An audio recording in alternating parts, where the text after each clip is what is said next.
What's up, everybody? It is Would You Eat It Wednesday. Today we are talking about coffee. That's right, coffee. And it is a topic that I have been a little scared to approach, okay?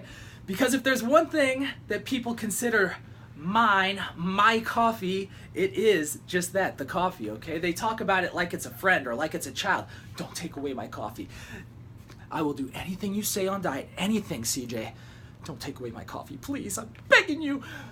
I'm not going to take away your coffee, all right? I'm just going to tell you how to do it better, how to do some best practices here, okay? So don't shut me off yet. We're going to talk about some ways that you can do it the right way and maybe dispel some of the myths along the way as well, all right?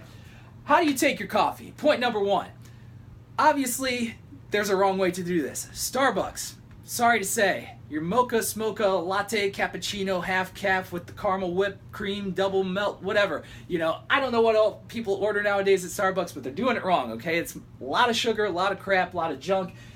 No. Okay, so what we're talking today about is just the black coffee. And you can do the fat coffee. I mean, I know people are doing the bulletproof coffee now too, where they blend in MCT oil or fats, something like coconut oil, something like that. You can do that stuff, even butter in the coffee in some cases, you know. We can talk about all that stuff another time, but what we're talking about today is black coffee, okay? So just coffee, none of the added stuff. This is how you should be doing your coffee anyway, probably. Black coffee. Is organic important? Yes, very important that we get organic coffee because coffee beans are one of the most heavily pesticided food products that are out there right now, okay? So you talk about pesticides, coffee gets them in droves, okay? So that's basic practices, but obviously there are companies that do the organic thing. So you look for that label, the USDA organic label that's on there. That is telling you that we care, that we're not trying to put so much pesticide. Maybe there is a minimal limit, but there are a lot of companies out there that are sourcing this right now, so it's worth looking into, okay? So, next point, mycotoxins. What the heck is that? Mycotoxins is a big fancy word for mold, okay? We're talking about mold in your coffee. Is this really something that's prevalent? Yes, 100%. Just like pesticides are very prevalent in coffee, mycotoxins are very prevalent in coffee as well. And mycotoxins can do a host of damage inside your body. So we do not want the molds inside our body. No way, no how. You gotta watch out for that stuff. And coffee, especially when you're buying the ground up stuff, it comes with the mold ground in there and that kind of stuff. So you might think to yourself, you know, I look at my coffee, I don't see any mold there. We're talking about microscopic level here, guys. So yes, if you took it to a lab, almost all coffees have some kind of this mycotoxin, some kind of these molds in them and on them and going into your cup of joe and into your belly and into your body and wreaking havoc, okay? So you want to find a company that pays attention to this, and there are a couple out here, and I'll mention them at the end here, a couple that I know of, and I'm sure there are others doing good practices as well. So, what are the benefits of coffee? Yes, there are benefits of coffee, so I'm going to give them to you now. First of all, it can be very good for your brain health, okay? So obviously this is something that we use to get ourselves going in the day. It's good. It's been shown to help with focus. It's been shown to help with memory. It's been shown to even help prevent neurodegenerative diseases. You know, the Parkinson's, the Alzheimer's, the memory loss, that kind of stuff. This stuff, the coffee, when it comes from a good source, is good for the brain. Can be very good, help you with focus and all that stuff. Also good for your mitochondria. Another big word, but you might remember that one from your biology class in 5th grade. Mitochondria, if you remember your cell structure, the big cell right there, and in there somewhere is the mitochondria. That is the powerhouse of the cell. That is how we get our energy, okay? So a healthy mitochondria in our body means that we are healthy. We are functioning optimally when the mitochondria are functioning optimally. So that's something we want to be aware of, and coffee is one of those things that has been shown to help with mitochondria function. Very good thing. Also, antioxidants. Does coffee have antioxidants? You bet it does. Does it have the most antioxidants of any food in the country? No, it does not. But you see that headline a lot. It's like coffee rich in antioxidants. And there's these studies. It's like coffee has more antioxidants. You know, this is where Americans are getting the largest portion of their antioxidants. But break that down a little bit. What does that actually mean? What does that stat mean when it says Americans get most of their antioxidants from coffee? It means that they're not getting their antioxidants elsewhere, like fruits and vegetables and nuts and seeds, where the highest concentration of antioxidants are, okay?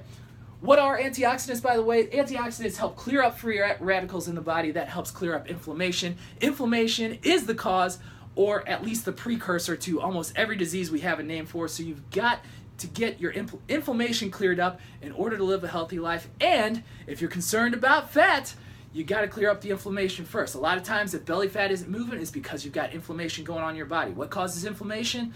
Lots of stuff. Not having enough sleep, being too stressed, not getting your exercise, and eating junk foods, okay? That stuff causes inflammation in the body. If we don't get that cleared up, if we don't get the body healthy, it doesn't care that your six-pack isn't showing, okay? So the only way to remove that fat is to address the root causes, get rid of the inflammation first, and then the fat can start melting off. Then your body can work on some other stuff, okay? So that's the deal with antioxidants. Yes, they're in coffee, but maybe not as much as is advertised. All right. After that, we got to talk about caffeine. There's no way we can talk about coffee without mentioning caffeine. How does caffeine affect you? It's going to be different for everybody, okay? I've got nature versus nurture here. So yes, genetics plays a role. You can probably handle a certain amount of caffeine. Maybe you can handle more than most people because of your genetics. Maybe you can handle less because of some genetic differences. So some people, they drink 1 cup of coffee and they're wired, they're ready to go. They're, woo, I feel good. And then you got some people who drink 10 cups and they're still falling asleep, okay? So some of that is nature, it's the genetics. Some of that is nurture. It's because you've been drinking coffee for so long and you started out at 1 cup and then it went to 2 cups and then 4 cups and then 10 cups and then all of a sudden you're like, I don't feel coffee, it doesn't do anything to me. Watch yourself. The caffeine has built up in your system, you've got a tolerance to it, and that can be a problem, okay? So that's something you want to watch out for. Who should avoid caffeine? Diabetics. Diabetics. If you got diabetes or type 2 diabetes, you've got to watch out for this, okay? Diabetics, it's been shown that insulin levels can rise from coffee drinking if you are diabetic. Now conversely, if you're healthy and don't have diabetes, it has been shown to help regulate insulin. It's been shown to help you with your insulin sensitivity, which is a very good thing. However, if you've already gone into this diabetic realm, then it has like this reverse effect. So it's kind of interesting. If you've got diabetes, you're going to want to cut out the caffeine at least for a while until you get things back in check. Yes, diabetes is reversible. Believe that. Work on it. It can be done. If you are pregnant, if you are a expecting mother, or getting ready to be an expecting mother, you want to start clearing the caffeine out of your system. Why? Because caffeine can get through the placental wall and get to the baby. So we don't need to wire up the babies. They don't need to be that excited this yet. Let's keep them calm. Let's keep them chill. I know, moms, you got to make all these sacrifices, but this is best for the child. So let's make that sacrifice. All right.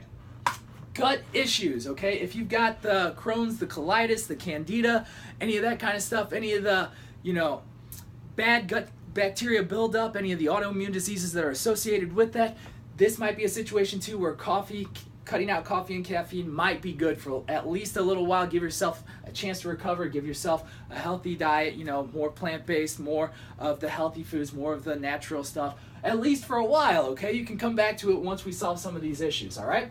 How much coffee should you drink? Most of the sources that I'm seeing are saying 1 cup a day will get you the healthy amount of caffeine that can have benefit without pushing you overboard, okay? So 1 cup of caffeinated coffee, if you like coffee, if you just like the taste of coffee, if you want to get a few more of the polyphenols and antioxidants, then maybe go to decaf for the next couple cups in your day. So we don't want to go overboard with this. I know some of you are drinking 10 cups of coffee a day, but that might be a little bit much. So start with 1 cup on the caffeinated side, go to decaf after that, and then let's cut it off at some point too, okay? Coffee has a half-life, okay? So the half-life of coffee is about 6 hours, which means 6 hours later, you've still got half of the caffeine in your system, okay? So it doesn't completely go away. It's still there, and it's only going down in half amounts. So we got to cut this off usually by noon or 2 o'clock. You want to cut it off at least 8 hours before your bedtime. Even if you don't feel the effects of coffee, even if you say, it doesn't do anything to me, man, I just chill on coffee, it doesn't wire me up, it doesn't do any of that stuff, I'm not addicted to it either, I could stop if I wanted to. Could you really? If I tried to take away your coffee, I can see you getting mad already just thinking about it, okay? You gotta watch out. If you get withdrawal symptoms when if you don't have your coffee in the morning, this is a sign you might be addicted. You might have a caffeine buildup in your body, and you might want to cycle coffee. What I mean by cycling coffee, okay? Not riding your bicycle while drinking coffee. I'm talking about cycling in and out of a caffeine sequence. So that means you can drink your coffee for, let's say, 1 month, but after those 4 weeks, then you take 1 week, no coffee. Did I just blow your mind? I hope not. I hope you are a little open-minded to this, and I know most people will say, a week without coffee, are you crazy? But I'm telling you, this is going to help you regulate your body to coffee, reacclimate, okay? So your body just needs to clear that out. Give it a chance. Give it 1 week to clear out. Then you can have 4 more weeks of coffee, clear it out for another week, and you're good to go, okay? So this is a way that you can get all the benefits of caffeine without all the things that can drag you down, that can, get you all wired, get you chronically stressed without you even knowing it, by the way. So I know a lot of people think this isn't affecting you, but it can. It can very much affect you. It can affect your circadian rhythms. It can affect your sleep patterns. Even if you're falling asleep and unconscious and sleeping, it doesn't mean you're getting quality sleep necessarily, okay? So the next thing we want to talk about after cycling, we want to talk about how do you serve your coffee, okay? Do you do the morning drip? Does it come on automatic? Do you do it in the paper filter? Because that's not best practices. I'm afraid to say you want the whole coffee bean. You want to grind it up right before you're going to have it. You want to do the French press with the metal filter instead of the paper filter, because the paper filter is actually filtering out these great antioxidants that we talked about earlier, okay? So you want the antioxidants, you want the good stuff in coffee, the paper filter's taking some of that stuff away. So to get the most benefit, you got to do a little bit more work. I'm sorry to say, the French press, you can look up how to do that on YouTube. I'll let you figure that out, but that's probably the best way to go. Buy the beans whole, grind them up yourself, do the French press, and then get it from a good source, okay? Sourcing matters. We want an organic, we want it mold-free, and a couple places that I know are doing that include Bulletproof Coffee. They are crazy about molds being like the bane of existence. So yes, you can look up Bulletproof Coffee. That is one source, and also Kion Coffee, Kion. If you go to getkion.com, getkion.com,